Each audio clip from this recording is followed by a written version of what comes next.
اعوذ باللہ من الشیطان الرجیم، بسم اللہ الرحمن الرحیم۔ سیدنا سعد بن ابی وقاص رضی اللہ تعالی عنہ کتنے بہادر ہیں کہ ہجوم اعداء سے خوفزدہ ہونے کی بجائے دشمن کو ہڈی مار کر لہو لہان کر دیا کرتے تھے، اور یہ ان کی شجاعت و بصالت کا منہ بولتا ثبوت تھا۔ اس لیے جان دو عالم صلی اللہ علیہ وسلم ان پر ناز کیا کرتے تھے اور ان کی طرف اشارہ کر کے فرمایا کرتے تھے، ھذا خالی، یہ میرے ماموں ہیں، کوئی دکھائے تو صحیح ایسا ماموں۔ حضرت سعد رضی اللہ تعالیٰ عنہ آپ کے حقیقی ماموں تو نہیں تھے، مگر ان کا تعلق چونکہ خاندان بنی زہرہ سے تھا اور آپ کی والدہ ماجدہ بھی اسی خاندان سے تھیں، اسی مناسبت سے آپ ان کو اپنا ماموں کہا کرتے تھے۔ ماموں قرار دینے کے علاوہ ان کو لبہائے رسالت نے ایک ایسے اعزاز سے نوازا کہ اس پر حضرت سعد جتنا بھی ناز کریں کم ہے۔ یہ کارزار احد کا واقعہ ہے، جب جان دو عالم صلی اللہ علیہ وسلم کفار کے نرغے میں آ گئے تھے، حضرت سعد آپ کا دفاع کر رہے تھے۔ اس وقت انہوں نے کچھ اتنی عمدگی سے مدافعت کی اور اس خوبی سے دشمنوں پر تیر برسائے کہ آپ صلی اللہ علیہ وسلم کا دل باغ باغ ہو گیا اور زبان مبارک سے یہ گراں بہا الفاظ ادا ہوئے، ارمی سعد فدا کا امی و ابی، اے سعد تیر چلاؤ تم پر میرے ماں باپ قربان۔ اللہ صحابہ کرام بلکہ تمام اہل ایمان اپنے ماں باپ جان دو عالم صلی اللہ علیہ وسلم پر قربان کریں، اور آپ صلی اللہ علیہ وسلم اپنے ماں باپ حضرت سعد پر قربان کریں۔ واللہ بہت بڑا اعزاز ہے، بہت ہی بڑا اعزاز۔ دربار نبوت سے حضرت سعد کو ایک اور انعام بھی ملا کہ جان دو عالم صلی اللہ علیہ وسلم نے ان کو مستجاب الدعوات بنا دیا۔ ایک مرتبہ ان کے لیے آپ نے ان الفاظ میں دعا فرمائی، اے اللہ، سعد جب بھی تجھ سے کچھ مانگے اس کی تمنا پوری فرما دینا۔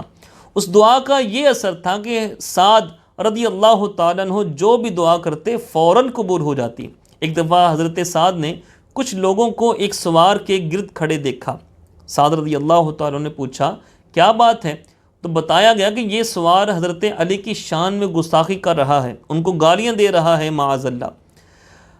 حضرت سعد سے بےہودگی برداشت نہ ہو سکی، اسی وقت قبلہ رو ہو کر کھڑے ہو گئے اور ہاتھ اٹھا کر یہ بد دعا دی، الہی یہ شخص تیرے دوستوں میں سے ایک دوست کو گالیاں دے رہا ہے، خداوند یہاں پر موجود لوگوں کے منتشر ہونے سے پہلے اپنی قدرت کا کرشمہ دکھا دے۔ حضرت سعد ابھی بد دعا سے فارغ ہی ہوئے تھے کہ اچانک اس بد زبان سوار کا گھوڑا اس زور سے بدکا کہ وہ بدبخت سر کے بال زمین پر آ رہا اور اس کا بھیجا کھل کر ادھر ادھر بکھر گیا۔ حضرت علی سے ان کو والہانہ محبت تھی، لیکن اس کے باوجود جنگ صفین میں غیر جانبدار رہے۔